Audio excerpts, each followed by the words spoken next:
y'all. It's Dalanie. And it's Katie. Welcome to Classically Black Podcast, where we talk all things classical music and being black in the profession. with trap beats playing in the background. Hello, sister. Excited to hear about your international excursion. That's not the point of the episode, actually. Well, we're just getting started, just warming up. All right. I'm back. My plane landed just hours ago. I'm exhausted. Because it's literally 2 a.m. in Amsterdam right now. Right. But I'm back. I went to the IVC. Right. How was it? It was really, really good. I went to a couple of little sessions. I went to a bunch of master classes. I saw the queen, Nabucco Mai. I've seen her before. She's just incredible. So after, people be rushing, they want to meet Nabucco Mai, and I just left because she went to Heifetz. I don't know if I should even say this, but she was at Heifetz the summer I was working there, and she needed like a passport photo or something, and I was a faculty liaison. So I had to drive Nabucco Mai to CVS. When I tell you I was shaking the whole time, I'm like, if I get in a car crash with Nabucco Mai in this joint, I would literally I could never play viola again. That's how I felt one time when my teacher, I had to take him with his bass and drive a case to the airport at like midnight. I was like, oh my God. Like, if Kim Kashkashian was like the Beyonce of viola, Nabucco Mai is like the Whitney Houston. Like, right. She been here. She's just sickening. But yeah, the IVC was fun. My presentation went really well because I was worried about people like not coming because I'm like, packed house. It wasn't packed, but it was well attended. I think there was like 20-25 violas there. Relax, which is like, it's a viola conference, so the numbers are relative. Which is that's well attended. No, because I went to a thing when I was at ISB. And I'm not about to put his business out there, but it was somebody that I knew, and I had actually seen this presentation before, but I went anyway because I knew him in support. It was like 3 people in there, but one of them was Gary Carr, who was like, I mean, I said, it's relative. Like, it wasn't like 20 million violas there. There's probably like 100 of them there, so I was maybe a little bit more. So I was really, really happy about that. Talking about vibrato, like one of my expert. I'm not an expert because expertise. Mr. Taylor definitely came from my vibrato a couple of lessons ago. I'm like, okay, presenting on this. And he was like, no, it's fine. Nah. But yeah, I was really excited about that. Gallivanted through Amsterdam. Right. Honestly, like, I feel so bad for my mom because I just be like, right, so I'm going here alone. See you in a couple of days. And it's like the woman just has to pray all the time. Like, because I just be like, my journey back here started at 2:00 in the morning. Uber at 3 to the train station, then a train to a bus. It's Europe, right? Mm-hmm. So it's like everything is stairs, right? So when from the train to the bus, because I was leaving so early, because normally there's a train directly from Rotterdam to Amsterdam to get up to the airport, but because I had to leave at 4:00 in the morning, that train didn't start running yet. So I had to take a train and a bus. There's a 7-minute changeover from the bus to the train. I had my viola. I have a backpack, which was full to the brim because I had like my laptop and stuff. I had a coat. I had like, and my suitcase, which was like, because I always overpack, whatever. So 7 minutes, I'm running through. I'm not taking my suitcase down these flights of stairs. So I have to go find an elevator, and all this other junk. Barely made it to the bus. I was like, Father God, I don't know about all these. Like, it was a lot, but all right. Yeah, so what happens when you're traveling all over the world? It's propaganda. Do not listen to Dalanie or anybody else in my friend circle. But you notice how she says anybody else, because I'm not the only person that says this. And that's fine, because you get in a group chat and start piping up, and then everybody else join in and be I'm not in a group chat with your sorors, and they also agree with me. Okay, but my sorors are y'all are all cut from the same cloth. It looks worse than it is. I've been sedentary until I just went to Amsterdam. Okay. So that was my Thanksgiving. I had a wonderful vegan meal at this wonderful restaurant called Spirit. Wow. It was so good. Thanks for listening. I'm going to go ahead and wrap up the podcast. Wow. And yeah. How was this is your favorite holiday? Let's talk about how Thanksgiving went for you, sis. Just before I get into that, I would just like to say a couple things. Here you go. Lucifer. Well, I'm all ears. Right, because you needn't work so hard when you're not getting paid anything extra. Can someone give this man a raise? Because, or at least start paying him, because he's especially in this year, he's done a phenomenal job. Right. If he wants a job for any other type of destruction, 10 out of 10 would recommend to a friend. Let me tell y'all how hard Lucifer works. He could work it in and out. Okay. Because if you go to In and Out, them employees be sweating. They're quick they on their toes constantly, and that's where he could work. I am just so angry. He could be manager. He could work at In and Out. He could be the manager. I'm already exhausted, and the episode just started. Because let me tell you. So when I get home. And I actually didn't even go home for the first 24 hours. I spent the night at my grandma's house. So I finally get home and to see that one of my dogs, the nice one, and although I do love... Black is the nice one. I love him. I love Black with all my heart. He is my homie, but he's not nice. He don't have to be nice. He just nosy. I just love him. Well, I'm just saying, of the two, he is not the nice one. But Changa, the nice one, is having all these severe skin issues. What? Like it's bad. Like she's bleeding. Like what? She has those spots where there's like no fur because it itches so much. It's bless like her. Yeah, she got like sores on her and her mouth is like raw and stuff. We don't know what happened. And I just meanwhile Black's in there quiet. Right. And I'm just like, there are so many, and Black is not included in this, but there are so many mean, vicious, dusty, musty dogs out here with healthy skin up the wazoo. And you choose the nicest, sweetest little dog would never hurt a fly to do this to. And she's not even whining or complaining or nothing. I really hope she's not in pain, but bless her heart. Just like, so you working overtime. I just had to get that off my chest. I'm really, really upset. Like, I just don't understand why her. If I could take my skin off and give it to her, I would. Wait, hold on. She's so nice. She's so nice. She's so sweet. Yes. It's a lot. All of your skin. Yep. Well, not all. You don't need all of it. Meanwhile, Dalanie in here in the studio with the drip, with the hair all beat up. I'm just... All right, anyway. So, other than that... Okay, Dasani with the drip. Other than that... Faucet. Other than that, my Thanksgiving was great. I just ate a lot of food. My mom never let me forget it, but whatever. Wow. 8 tons of dessert. My grandma was... Oh, right. Did she help out? This is what I want to hear. I wasn't home to know what Gloria did, but I'm here for this. She didn't cook. Did she at least butter the rolls? But she was definitely on our necks about what we were doing. She was advising. Oh, okay. Which, is good because she's the one that, there's a lot of the things that we've never cooked before. Like my grandma always does the dressing. She always does the greens. So, there are some things, but she was like getting mad when we didn't know stuff. And we were like, you're the one who did this for 40 something years. You're the only one who was doing this. So how are we supposed to know? And then she'll just be in the kitchen overseeing, and then we'd be like, is there something wrong? She's like, y'all cooking too slow. Meanwhile, we ate at 2:30. All right. Like, I'm like, if you were cooking, we would have ate at 9 a.m. Okay, brunch. Right. Like, it was hilarious, but yeah, we made it through. The greens taste a little bit too healthy, but that's because we didn't put enough bacon grease in them. But whatever. It's always next year. Wow. But other than that, yeah, it was just a normal little Thanksgiving. It's fun. Cute. Right, so back to Amsterdam. Give us a play-by-play. Anyway, we got an episode to do. What news you got, sis? All right.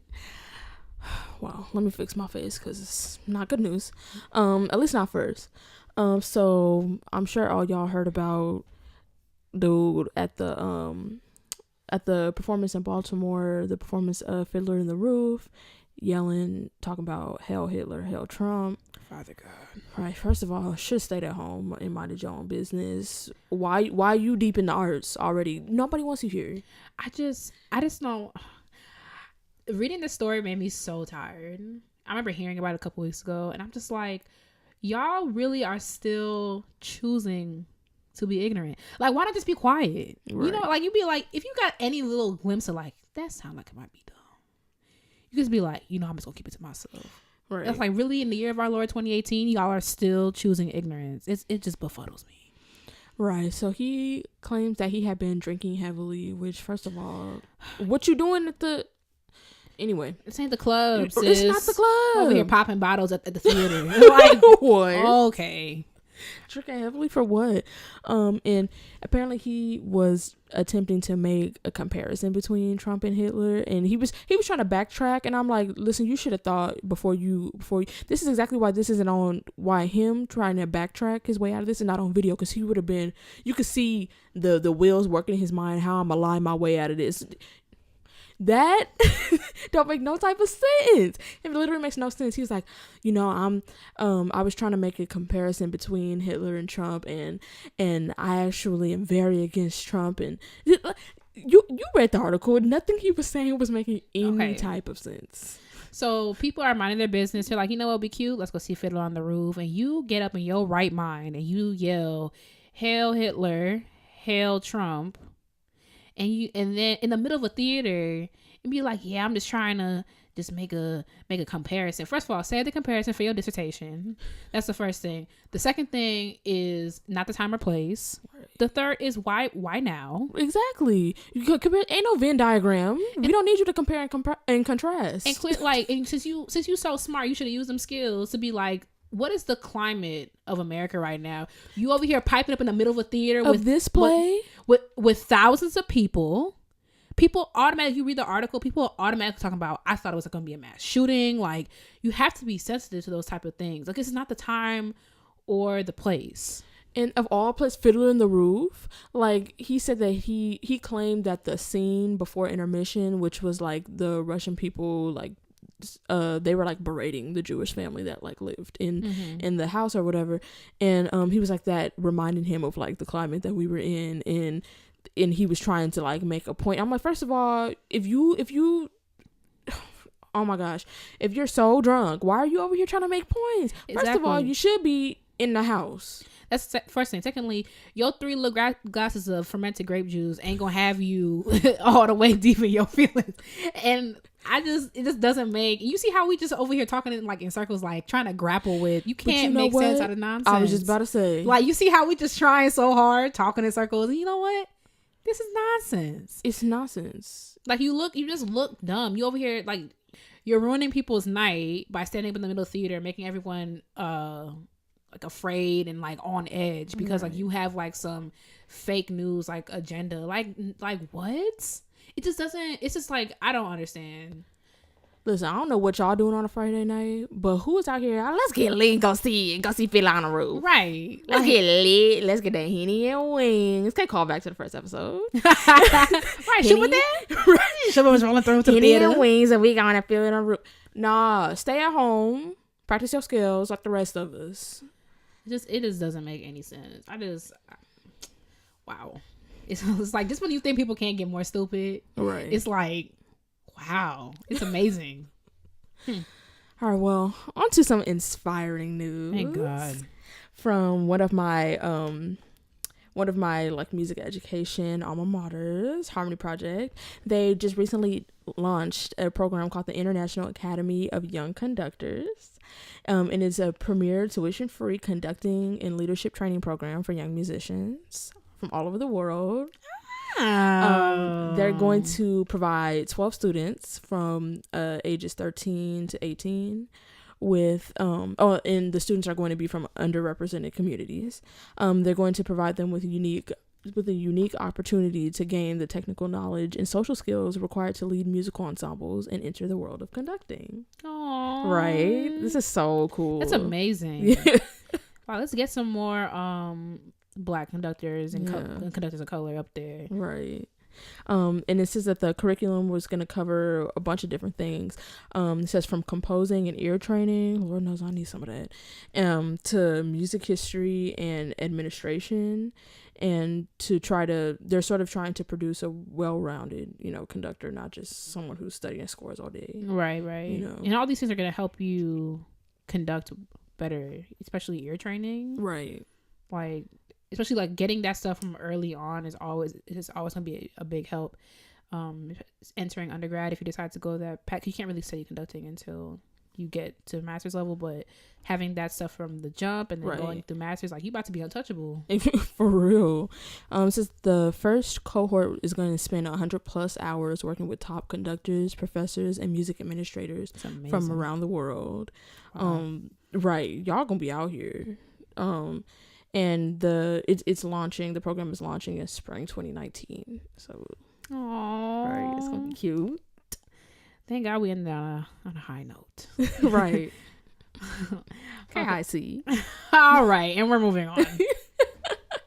Okay, so this week I got a fun little intermission for us. Okay, so we're gonna play a little game called Flirt, Marry, Forget, because the original version of this FMK is not appropriate for this podcast. It's not the type of podcast. I mean, catch the link in the description for CBP After Dark. You're gonna start trolling the people. People scrolling down for the link. DM us for the password protected page. All encrypted. Right. PPP. DM us for the link. No, I'm just kidding. Wow. Okay. Maybe if we get the funding, So it's flirt, marry, forget. Okay. So you can think about these people in terms of what you know about their personality or what you know about their music. Just make sure that you say your reasoning for it so we can follow. So you don't be like, oh, so-and-so just trash. So there's no like based on what you know or read about their personality or their music. Okay, so the first one we're gonna start a little easy and then we're gonna work our way up. Okay. Okay, the first one. Flirt, marry, forget. Mendelssohn, Mozart, Beethoven. Well, I am flirting with this is kind of easy for me. Oh shoot. Okay. Yeah. Although I don't know. Okay, so I'm going to flirt with Beethoven. I'm going to marry Mendelssohn, and I'm killing Mozart. Oh, sorry. Now we know what Dalanie really feels. Forgetting Mozart. Wow. Forgetting Mozart though? Yeah, sorry. But the Hofner Symphony is a bop. Sorry. Not sorry. Mendelssohn was, to my knowledge, very unproblematic, so that's why I'm marrying him. Beethoven, I can't get on board with. I know he was angry, and obviously he had things to be angry about, but I can't deal with that. I got enough, I can't have you out here. But Beethoven's music, love Beethoven's music, and I'm not going to forget it. So, and not that I don't like Mozart. It's not that I don't like Mozart, because I think a lot of what Mozart did, and obviously I like a lot of what Mozart did. But it's a combination of, in comparison to those other two composers, for me personally. Yeah. And then second of all, you already know I got a bone to pick with Mozart over his bass parts and I was gonna say what he did, but what he didn't do, which was write a bass part. Because you know what, I'm over here, y'all talking, I'm about to get CBP After Dark on y'all. Boy Genius my ass. Okay. Boy Genius my left booty cheek. I'm sorry. His first symphony when he was like a youngin. Okay, well, what about 41? 41, is that Jupiter? Yeah. I mean, I'm not saying the symphonies are good. I'm just trying to figure out why you could not have just written a separate bass part. Why can't we have her? Because now you got us out here doing whatever. My dude was writing bass parts and writing parts, now an hour before the thing premiered. Now my wrist all turned backwards because I'm trying to do all this cello junk that was never meant to be done on the bass. Y'all got the same class, so that's probably what he was like. Hurry, just put that junk down. Right, me. Oh my god, I can't win.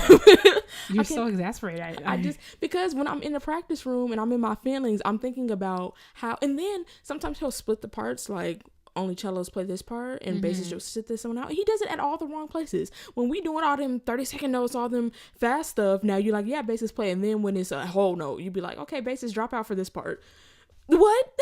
You got it all flipped around. You could have just wrote a part that was meant for us. It's the same thing with like string octets, when I'm like, they could have written a bass part, but if they wrote a bass part, the piece would be different, because bass parts are written differently than cello parts. We cannot, like, it's not that we can't share melodies and we can't share things, but it's a different instrument. We play a different role in the ensemble. I just think nobody really started writing bass parts till Beethoven. And even he wrote combined parts, but it was more separation. Like he would write double like staffed stuff, and then Brahms came along.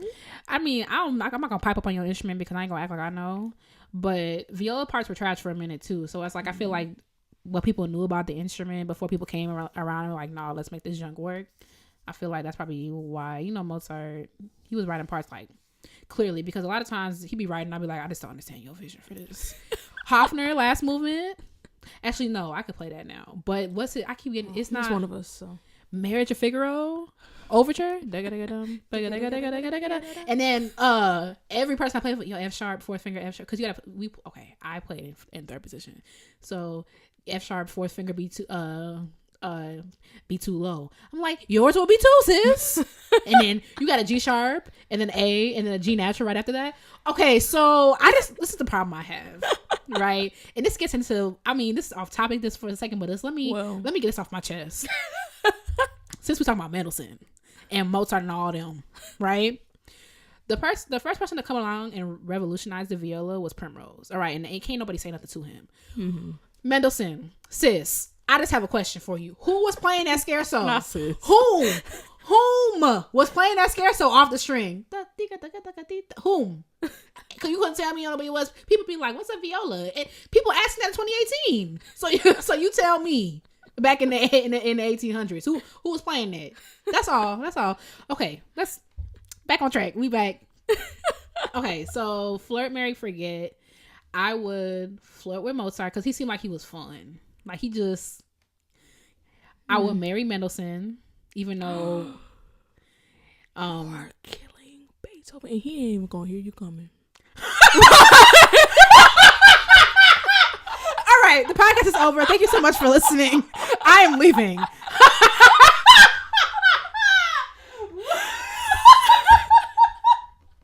Wow.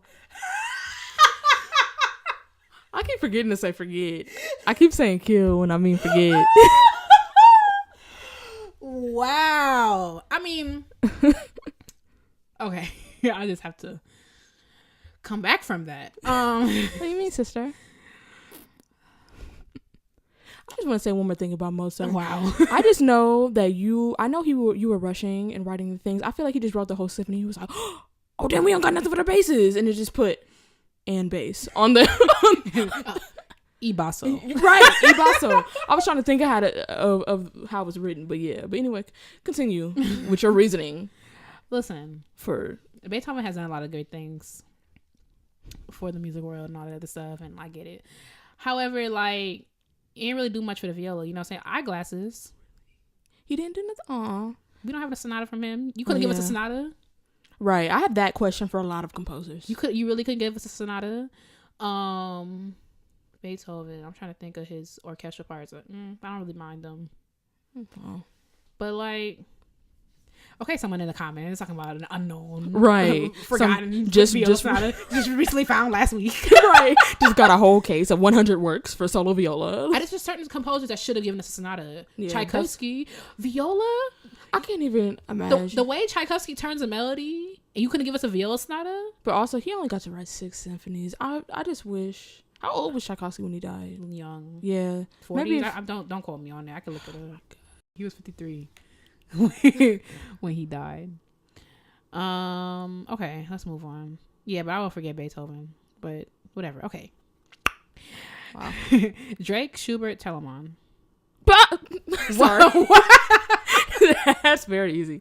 Flirt with Drake, marry Schubert, and forget Telemann. What? Telemann ain't do nothing for me. I don't dislike Telemann though. But he not my thing, you know. I'm trying to think of anything by Telemann that I like particularly like and am not indifferent to. We already know I sent Schubert. Problematic. Schubert was out here serving the girls. So Telemann gave us a viola concerto. Actually, he gave us a couple. Shout out to 7th grade. However, I would flirt with Schubert. I would marry Drake because even though Drake be talking out his neck on his records, I low-key think he he ain't like that. Like I really think because I feel like he just is sensitive and talks about feelings. And I would forget telling mom because it's fine. What does flirt mean? Because flirt, what we talking about? Okay, what we talking about? Flirting, like what you mean? Because I just realized that Schubert was out here. Oh, Schubert not. I would flirt. What I said with Mary Drake, right? I would flirt with. I mean, you ain't gonna touch me. Oh, okay. Because I was about to say, yeah, Schubert not kissing up on my neck. Nah, I'm not. I said the fly. Right. Schubert. Well, I'm listening. I ain't judging you for what you do. Right. But I know how you died, and I would not be going down. I'm not going out that way. I'm not going out that way. Not gonna have me up at the clinic. So I will flirt with you like, sorry, Shuby. If I saw you, I would talk to you, you know, from a distance. Right. So, we're not sharing the same airspace. I would smile at you, Right. You could buy me some, and then ghost. I'm just kidding. Wow. Just kidding. Now y'all see how Katie do it. No, I do. Okay. Okay. Wagner, Salieri, right. and T.I. I don't know nothing about Salieri. Well, basically, I mean, Salieri, the biggest thing to know about Salieri is that him and Mozart were contemporaries, and there's a myth that Salieri was really jealous of Mozart. He marrying him. No, I'm just kidding. So y'all could be haters together. Yeah. And then they like to say that Salieri had something to do with Mozart's death. Now, obviously, that's not confirmed. Mm-hmm. Right. But and hopefully one day we can talk further about that. But yeah. And then we know Vog. First of all, a side note about Wagner. While I will not ever stand for him, oh my God, here you go with this junk. While I will not stand for him, I do find myself moving a little bit when I play his stuff. And D Meister Singer is in C major, and I said that everything being 12 sharps for him. So I would like to apologize for throwing the dirt, a portion of the dirt that I threw, because most of it still remains on his name, as it ought to. But a few of the particles of dirt that I threw on his name, I like to just take a couple of them back. I'll take a couple of them back because I was like, everything he writing E major and above. And would you look at that? The first chord in D Meister Singer, the whole thing's in C major except for the little middle part, which is in, of course, you guess it like B major or something, or I don't know, Z major. All them sharps, I can't really tell. Not Z major. Okay. Oh, you never answered the question. Wagner, Salieri, T.I. Yeah, so my conscience not gonna let me do anything with Wagner except forget him. What? He's a little baby Nazi. I'm not about to be out here doing nothing with him. I guess I'm a flirt with T.I. since he flirt with everybody, married or not. So, Child, you are on fire today. You don't have to tag this episode with the shadiest one yet. Right. Okay, only up from here. Well, wow. Wedding ring prominent on his finger, is still flirting. So I guess I'm flirting with T.I. and marrying Salieri. Mm-hmm. I guess that's just how. My conscience not gonna let me do anything with Wagner, so that's just the best. And I'm not marrying T.I. for what? So I could get cheated on too. Right, you could be co-married with Tiny. Wow. That's sister wives. Right. I'm okay. She got plenty of those though. So wow. I think I would have to agree. I will forget Wagner because Wagner be saying like low key problematic stuff. He's talking about it's not problematic. It's more like what, but not that part. Oh, okay. I'm talking about like all the art should be combined and blase and writing treatises that no one asked for. And you're not gonna wake me up in the middle of the night talking about listen to this little thing I just wrote. Meanwhile, it's the ring cycle. Now I'm up for the next 2 days. You're not gonna do that. Like and you exiled. I'm not trying to. Now we gotta uproot our lives, move to the next country over. Nah. It's like I feel like I'm not gonna say that, but I would definitely forget Wagner because I already expressed my feelings about my arm falling off and my fingers being stretched, with your music. I would also flirt with T.I. because that can't be hard, and and Salieri, I feel like it's a myth. I feel like he's fine and he was talented and he's Italian. Italians stand for. Never mind. Okay. Cardi B, Beyonce, Rebecca Clark. I'm marrying Beyonce. Stan. If you say, I'm literally gonna be heartbroken. Okay, go ahead. Oh, what if I forget Cardi B? I wasn't even gonna forget Cardi B. Oh, okay. I was gonna. Oh my gosh, here you go. I'm going to. But then again, Rebecca Clark was out here. Oh, this one's hard. This one's hard for me. Well, actually, it's not that hard. Well, just remember our friendship is already teetering on the edge right now, so don't push it. No, I'm just kidding. Anyway, the question. Answer it. I was gonna say flirt with Cardi B and then forget Rebecca Clark, but she was really out here, like, you know, wasn't her viola sonata like legendary? Especially to be a female composer. I just feel like in comparison to Cardi B, I can't. I feel like I can't. Mm-hmm. I can't forget her. That's fine. I'm gonna forget Rebecca. You gonna forget Rebecca? Sorry. Oh, it's fine. We already said it. No, I'm gonna flirt with Rebecca. Forget Cardi. Sorry, sister. Literally, my heart's in knots. Are you kidding? It's not even that serious. It's not. It's literally a game. Okay. Let me sit up for this. Oh my God, this is hard. Okay, flirt, marry, forget.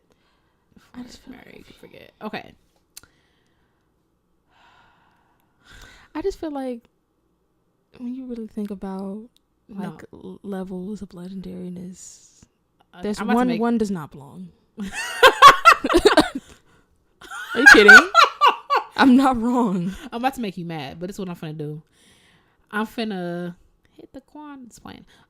Just remember, God is listening. So these are all God's children, even Wagner. I'm really struggling. Okay, I am going to marry Rebecca Clark because she gave us that viola sonata, and that sonata goes. I'm gonna flirt with Cardi B, and I'm gonna forget Beyonce. You got another one? You said what? I don't even want to get into this. That's really so disappointing. Yeah. Everyone knows I enjoy Beyonce, but I don't stand. That's ridiculous. Cardi B? Are you kidding? Cardi B is nothing in comparison to Beyonce. Get out my house. Let's move on. Are you kidding? Okay. Beyonce is a legend. Okay. Cardi B is fun. Okay. Who would want to flirt with her? Let's just move on. Okay, this is the last episode. That's why I didn't want to get into it, but it was just like itching at my ear. I was like, listen, I said what I said. I just had to make my peace with that. Period. Okay. Tchaikovsky, Meek Mill, Liszt. Well, we already know that I'm marrying Tchaikovsky. And hugging him the entire time. Literally. Okay, him telling you to get off. Right. Well, maybe. But Tchaikovsky was gay, so I don't want to. You know, if he wants to. I mean, it doesn't really matter because we talking about marrying. Oh, that's true. We're talking about marrying women. So then I'm marrying Tchaikovsky because I stand every day of the week. Somebody tweeted some Tchaikovsky slander. I put that gif. It was a gif of somebody with a baseball bat in their hand. And I was like, who? So we can add them. Oh, he's actually our Black Excellence today. It was Tchaik 4. He don't like Tchaik 4. Well, I don't like Tchaik 4 either. But that I don't. Wow. Okay. Think about someone you stand like Beyonce. You do like every single thing Beyonce did. I guess not. Exactly. I'm not gonna say that. I'm not gonna be like, I don't like that. I don't like Tchaik 4. Anyway, what was I gonna say before I was interrupted with Tchaikovsky slander? Yeah, marrying Tchaikovsky. Who's the other people? Liz. I will flirt with Liz. Liz and Meek Mill. Meek Mill don't mean nothing to me, so okay, I forget him. I don't even remember him to begin with. So, wow. Okay, I would marry Tchaikovsky because we don't have enough time. I would flirt with Meek Mill because I just think he's so cute and his little face. You would kill Liz. I would forget. Liz. Forget Liz. Yeah, I mean, after Les Preludes. See, that's where I struggled. Meek Mill. Oh, I see some very, very prominent gaps in your priorities. Meek Mill is fun and he's cute. Listen, it's your reputation on the podcast. I don't care. Don't add me either. Meek Mill. That's because you want to flirt with someone fun. I don't flirt with Liz. I'm good. Like, I mean, nah, I'm good. Okay. Like, Meek Mill? I don't know nothing about Meek Mill, but he always based yelling off of music. Then right now, your eardrum on the floor. You flirting with him. You flirting. He yelling. No discreet flirting over there. He hollering at you from 2 blocks down. Yo, mom. Right. Okay, if you ever approach me like that, I hate that junk. Do not. Okay. Anyway, that's another topic. Okay, last one. Bach, Rihanna, Stevie Wonder. Girl, we're gonna fight about this one. We probably won't. I don't know. Well, dang. I guess I'm gonna marry Stevie Wonder. Just because I was like, dang, because Bach, but at the same time, Stevie Wonder my favorite artist of all time. So how I'm gonna not marry him? I'm gonna marry Stevie Wonder. I'm gonna flirt with Bach, and I'm gonna have to forget Rihanna. Sorry, y'all. Love you, Riri. This one's hard for me because I know how important Bach is to the universe. Imagine killing Bach. Imagine if Bach had never happened. What even would music look like? At least I'll play it, so we gotta play that second suite. I'm just kidding. All right. Okay. Father God. Okay, I am going to. I'm struggling. I don't know. Do not look at me like that. Can I please deliberate in peace? We need cameras in here. She's so annoying. Okay. I'm not doing nothing. I'm on my own business over here. Okay, well, I already know I'm not gonna marry Bach because who popping up all them babies? So that makes that easy. Okay, yeah, I probably agree. I probably marry Stevie Wonder because Stevie Wonder, okay, sing to me. But Stevie Wonder had a lot of babies, didn't it too? Not like Bach. How many Bach had? 47, no. 48? What's the official number? For real? No. Oh, okay. It's like 20 something. Woo. I was going to say something he was ridiculous. Busy. He was busy or she was busy? They was both busy. I thought you was... Okay, so say it was something reasonable, right? Like say it was something like, okay, he had like 15 kids, right? That's reasonable? Well, I was going to say 5. Okay, let's say it was 15 kids. Was it all with the same woman? Probably because Bach was like, I was gonna say Bach was a devout Christian, but we know that some of y'all don't right. That don't mean nothing to some of y'all. But can you imagine me pregnant for 15 years? Oh my god. 15. She's probably popping them out in her sleep. Like, okay, all right, whew, child. Okay. Yeah, I would marry Stevie Wonder. I would flirt with Bach, and I would forget Rihanna because I know that's what I'm supposed to do. Like in this case, I couldn't justify Bach. I literally have a sign on my fridge that says Bach makes you better. Okay, he can't make you better if he's not here.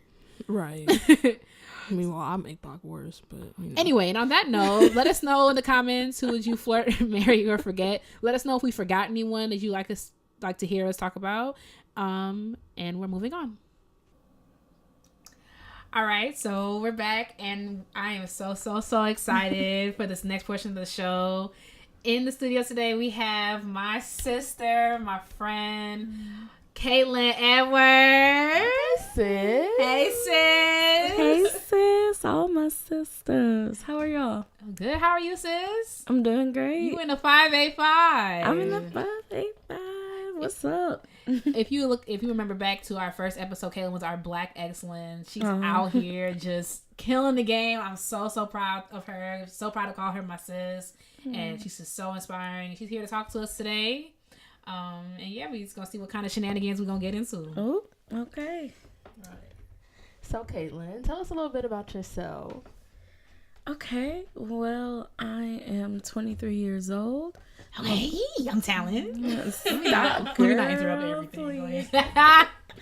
No, I'm in my second year of grad school at DePaul University in Chicago, where I major in violin performance. I'm also a fellow with the Chicago Sinfonietta Project Inclusion Quartet. A member of the Decomposed Chicago string quartet, and whatever else comes with that. I'm originally from Birmingham, Alabama, born and raised. I went to undergrad at the University of Louisville, and yeah, here I am. And tell us why you're in Rochester. Like, even though I'm happy you're here, you ain't coming to visit me. And Katie, the way the Lord works, he just worked it out this time. Why are you here, sis? No, don't be humble. Why are you here? Right. Well, this is really cool. The Gateways Music Festival, yes. It's been a long day. We've been working, Caitlin. We've been working day. Bless your heart. The Gateways Music Festival, they are celebrating their 25th anniversary this year. And so they decided to give me this award, the Rising Star Award. Yeah. Right. Rising Star. Okay. Oh my God. Soon to be the sun, center of the universe. Right. Oh, y'all are so crazy. Oh my goodness. Okay. We're all just in our orbit. Right. Okay, we circle around Caitlin. Stop. Every time. No, I truly am grateful, honored. I feel so honored and humbled by this. And well deserving. Like, really, honestly, just truly well deserving. Thank you. So tell us about your musical journey. Like, how violin, what? Oh. Tell us about it. So I feel like music has always been my passion. I've always felt a connection with it.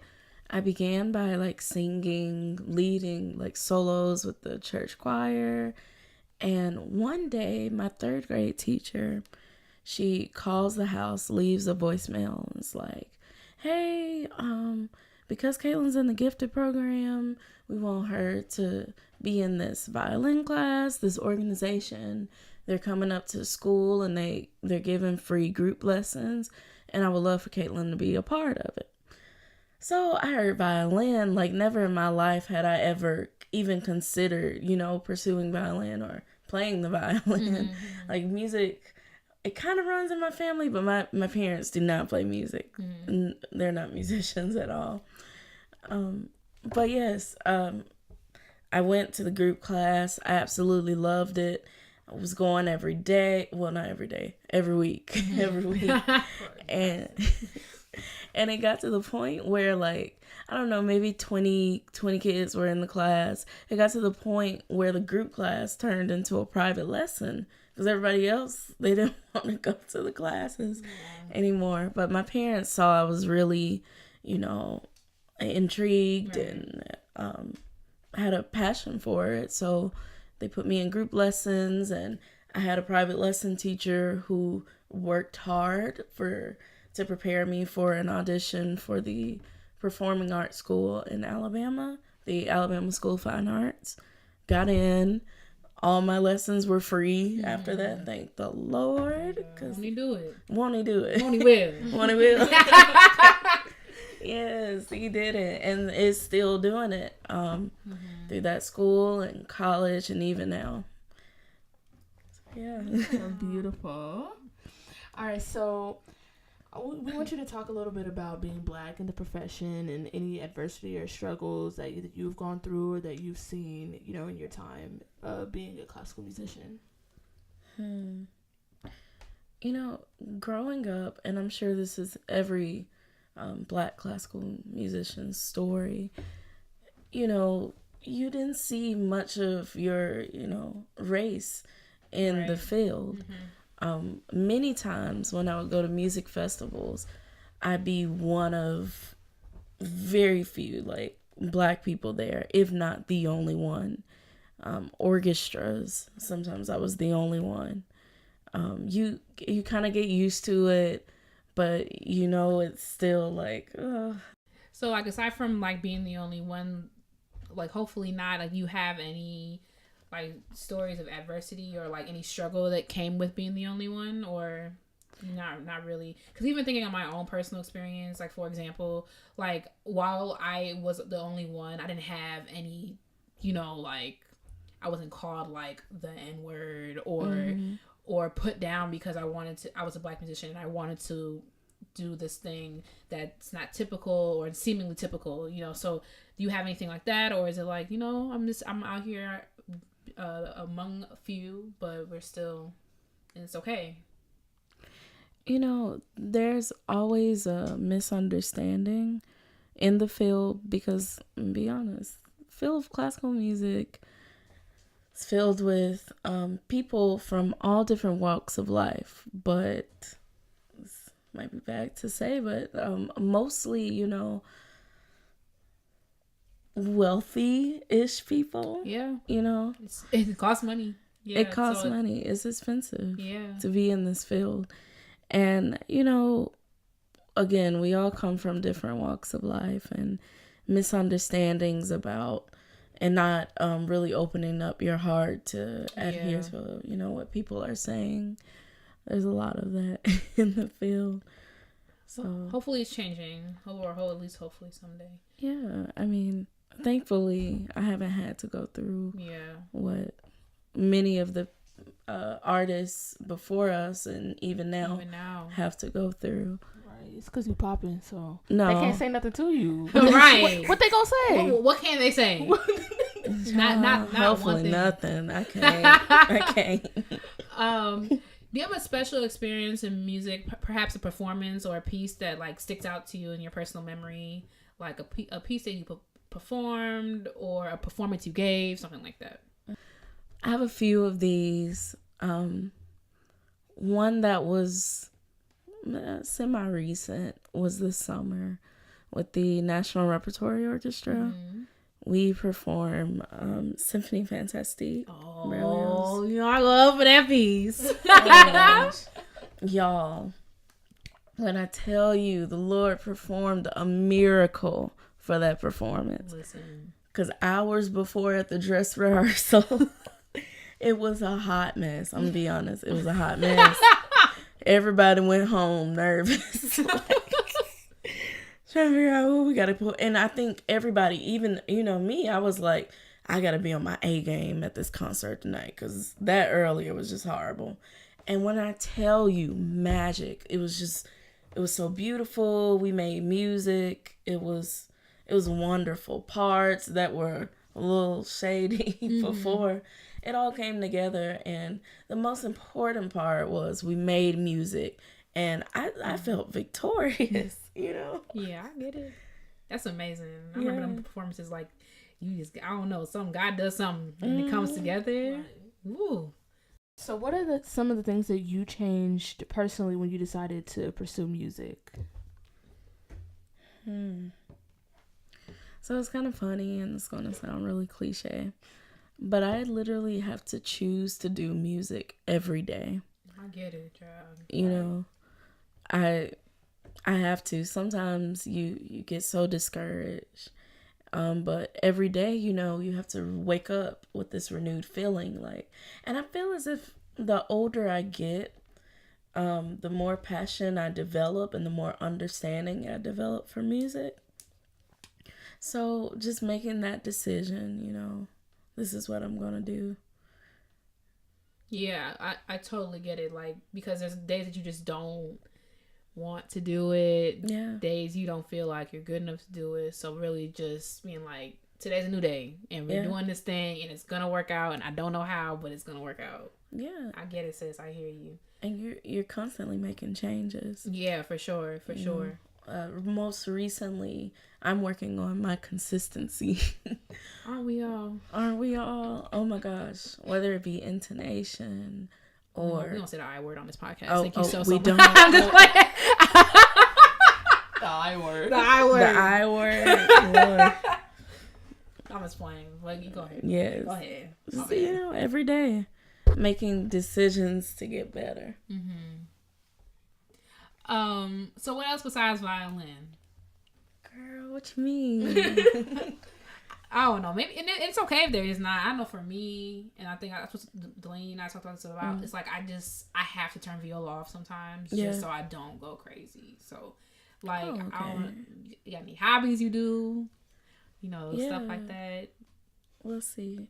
Okay, when I am not playing the violin or traveling on a train or playing to play the violin, I'm either sleeping, eating, while watching Netflix or Hulu. What you watching on Netflix is? Okay, so on Hulu right now, I'm watching The Handmaid's Tale. I was gonna ask you if you're watching The Handmaid's Tale. Girl. Listen, I tried to watch The Handmaid's Tale, but you tried. Okay, but everyone knows I'm afraid of everything. Like, it's just so bad. Like, I jumped in Zootopia. So much anxiety. The part where I don't want to talk about it. Girl, which part? Me, when I seen The Lion King in 3D, in 3D, them hyenas. Let me drift. I'm like, so can y'all sit down? Listen, I'm a scaredy cat. So the premise of The Handmaid's Tale is so like interesting, but all that, and then when they did the surgery, I was like, child. Anyway, it's a lot. I literally have to tell myself these days, you're not in the movie, right? You're just watching it.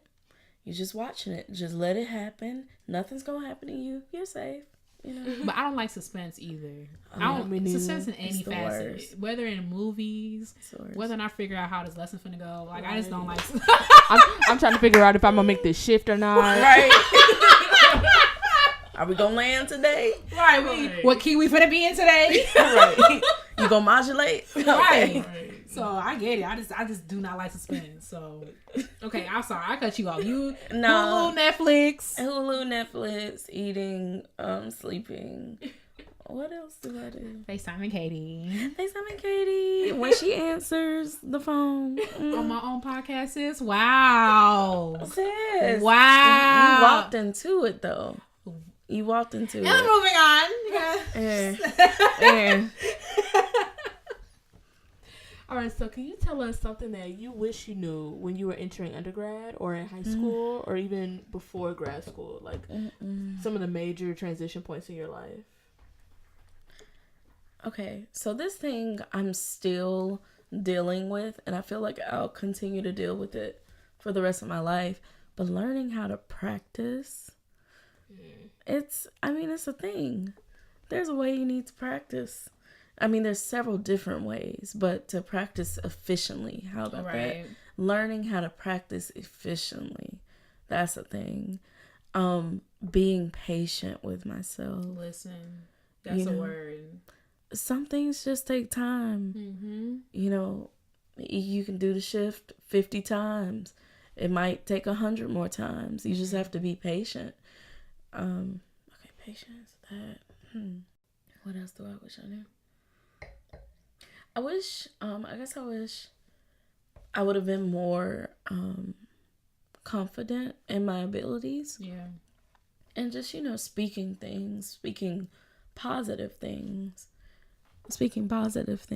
not getting wrapped up into negativity of thoughts while performing. Delaney. You see how she's a troll? See, that's why we gotta stop putting cameras in here because Delaney trolls me the whole time. That's the art of podcasting, man. You can do whatever. No, you can't do whatever. You can do whatever as long as it don't make no sound. Delaney trolls me. Now you see what I be dealing with. I realized after a while, I was like, hold up, I can't focus anymore. What is happening? It's Delaney. So do you have any exciting projects coming up? Well, you know what?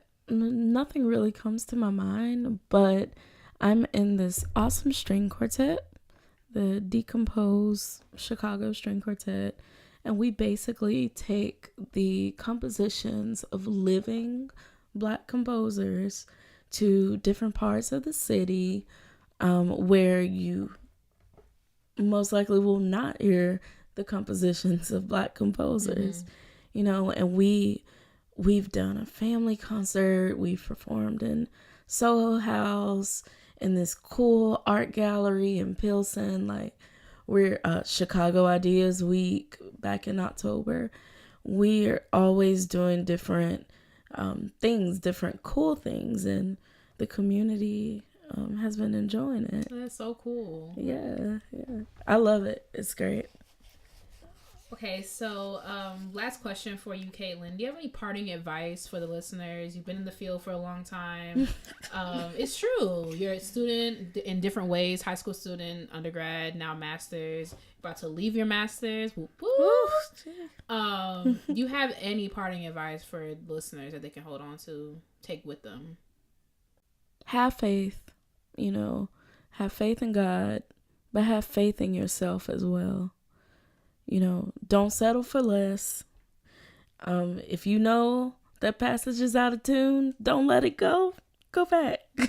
Right. Do it again a few times. I thought this was an interview. Didn't know you came on here to read me. Oh, okay. Anyway. I'm reading myself in a way too. But, just if you can see yourself doing something, you can do it. Yeah. You have the drive to do it, You just gotta have faith and put in the work, and it'll work out. Oh, okay. I love you, Caitlin. Inspiration Nation over here. Right. And hashtag self-care. Take care of yourself. Isn't that it? That is so important. It's true. Sleep. Get some sleep. I'm preaching to the choir. Right. Sleep. Tell us where we can find you, Caitlin. All right. I'm on Instagram at Kate Loves Music, KaitluvsMusic95. That's Instagram. Or if you want to add me on Facebook, sure. Caitlin, Caitlin Edwards. And I have a website too. CaitlinEdwardsViolin.com. Thanks for talking to us, sis. Oh, let me go. They gotta turn their mics down for Right. that laugh. And we're moving on. This week for Black Excellence, very excited. Our friend Adam Sadberry is our Black Excellence this week. Hey, Adam. So Adam is a flautist. Come on, flautist. Right. I never know which one y'all prefer. But he is a flautist, an alumni from Eastman. Okay, Meliora. Hey, Yellow Jackets. Delaney taught me that. He literally, for those of y'all that don't know, Meliora means ever better. Literally the he is the physical manifestation. literally. Adam is sickening. Like, to be Adam, he must be exhausted from being so like. Right. I couldn't even imagine just all these successes just coming at you all at once. You know what I think of? You can roll your eyes. But you know what I think of? You can't pre-roll them. You know what I think of when I think about Adam? So, throwback to Versace with the Migos featuring Drake. When he said, rap must be changing because I'm on the top and ain't no one on top of me. That's what I think of when I think about Adam. Okay, flute must be changing because he on the top and ain't nobody on top. Like, literally, like, I ain't playing with you. I was like, Adam is out here. Okay, sold out recital in Hatch. When I tell you, first of all, I'm from Los Angeles. My mom got on a flight and flew all the way out to Rochester to see Adam's recital. Like, what? Because she wanted to see, and she was almost in tears at the end. Like he is a celebrity. He's real stuff. They had to open up the balcony in Hatch. I don't even know how many people Hatch seats. It's a bunch. It's a grip. I know that. Come on, a grip. Shut up. They're not opening the balcony for nobody's recital. Exactly. Faculty recitals. They don't even faculty recitals. You hearing me? Wow. They opened that right up. It was packed in there. I've never seen that many people in Hatch before. Father God. Oh my gosh. So he got his bachelor's and performance certificate from Eastman, graduated last spring. And for those of you who don't know, at Eastman, the performance certificate ain't no little, it ain't no little decoration. Exactly. It's not like, because some schools you like take an extra class and you do an extra recital. You get performance certificate. They give it to one person, right? Typically one person from the instrument. I don't know how it works for winds. Sometimes they give it to sometimes people. They give it to if you're not good enough. Like they won't give it to anybody.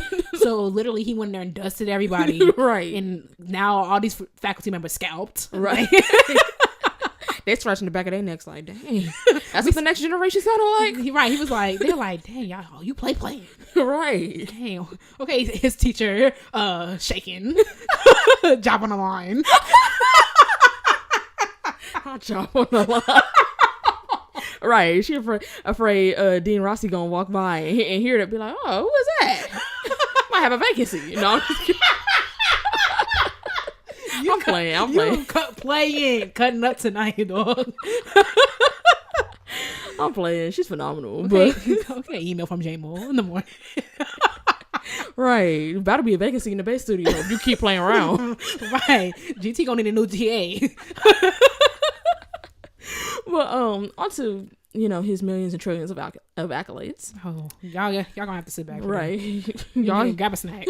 For real. Y'all comfortable? Because here we go. He was the recipient of the 2017 Eastman Link Scholarship. So for those of y'all that don't know, the Links have they're an organization of Black women who, they're dedicated to promoting and investing in youth. And they have a scholarship partnered with Eastman where they award one junior a scholarship. So of course, when he was a junior in 2017, spring 2017, he got the scholarship, and he got to give a recital and Kilburn and all that. So Liddy. He was also on From the Top. They also not letting any old body on From the Top. Ciao. Oh my, those are people you write down their names and look out. No, seriously, for real. Yeah, you look out. And he has a million awards from lots of different festivals and competitions, including the National Association of Negro Musicians, which they have a national competition, which it rotates which category it is. Sometimes it's string, sometimes it's like keyboard. Mm-hmm. But I think this past year was woodwinds. Dusted everyone. And everybody. Right. He was also featured as a guest on WXXI's Backstage Pass, which is like a special segment on WXXI's classical network. So Adam's just out here. Oh, and best for last. I can't believe I'm looking at the page right now and almost didn't say this. The best for last. Tell him, sister. He won the DSO African American Orchestral Fellowship. Like what? He is on the DSO website under Meet Our Musicians. Meet Our Musicians. I be looking at Adam. I be like, wow, you really made it. You not we not on the same level. Like we go to the same school. Adam, one of them that was bored on a Tuesday. Like, let me go ahead and get this degree real quick. Right. Well, since I'm here, I might as well. Okay, Sierra using Adam as an inspiration for her song "Level Up." Literally, I literally look out in awe. I'm like, wow, upper echelon. Like upper echelon, they got something else on top of that. Upper echelon. All right, he in the upper room. For real. I can't even imagine. He's so successful. I don't even know what could possibly come next. Sis. Sky not even a limit. What's above there? Universe. Right. Okay, alternate universe. Spaceship's not even reaching that high. Like, and I just like, what has been a recurring theme with our Black excellence is like, when you talk to Adam, he's just so kind, he's so inviting, right. He's encouraging to others. Like, you don't have to step on other people's necks to make it to the top. Exactly. Like, and whoever told y'all that, like, they lied. Right. And he's an amazing person, an amazing human being, and everything he has, he deserves. He works hard, he puts his 100% into everything clearly. Right. Like, you literally on the DSO looking at us. Right. Like, wow. I just can't. I'm so excited to see him in action. I just can't wait to see how far he's gonna go. Exactly. Like, I'm so excited for him. I'm so excited for his trajectory, and it's just gonna be like so amazing and humbling to watch. Right. I'm like, yeah. I'm just so proud of him. Right. I'm so proud of him. Just so proud. All right. Whew. Now that we're settling down from hyping him up, time to get out of here. Right. You got a piece that you forgot about? Yo. When I tell you, because I was walking I was walking in one of the building, what's that? How am I spacing? I was walking in the building across the street from Eastman, whatever it's called. Miller Center. And I heard someone playing a reduction on the piano, and I'm like, what is that piece? And I'm like, whatever, it's going to come to me eventually. And I'll tell you, when I gasped when I remember what it was, Nimrod from the Enigma variations. When I tell you, I don't really stand for Elgar. He doesn't bother me. He doesn't. Like, whatever, his first... Do you know Elgar wrote a symphony? No. When you said that, I was like, his what? His first... I ain't gonna put my school on blast like that. But I'm just saying, like, when we read through that and we were like, it's a no. And we programmed it for... It's hard. And it's like, where's the beat and where's the upbeat? It's like one of them junks. So, but Elgar doesn't bother me. Mm-hmm. And I stand for his cello concerto or whatever. But when I tell you my mans did that on the Enigma variations, I love that piece. And Nimrod, it's just so beautiful. Like, I was singing it all day. I had it on repeat. I was like, dang, I cannot believe I forgot about this piece. Like, we gonna link it down below. Like, if you forgot about it, you haven't heard about the Enigma variations, the Nimrod movement. Like, it's just like one of the most beautiful things I have heard. So that's definitely a piece I forgot about. I'm mad I forgot about it because it's lit T-Fi-litty. All right. All right, y'all. So we are getting out of here. Thank you again for listening to Classically Black Podcast. Don't forget to follow us on social media at Classically Black Podcast. If you like the episode, like, comment, and share it on social media. Let us know what you think about it in the comments. And we will see you next week. Bye, y'all. Bye.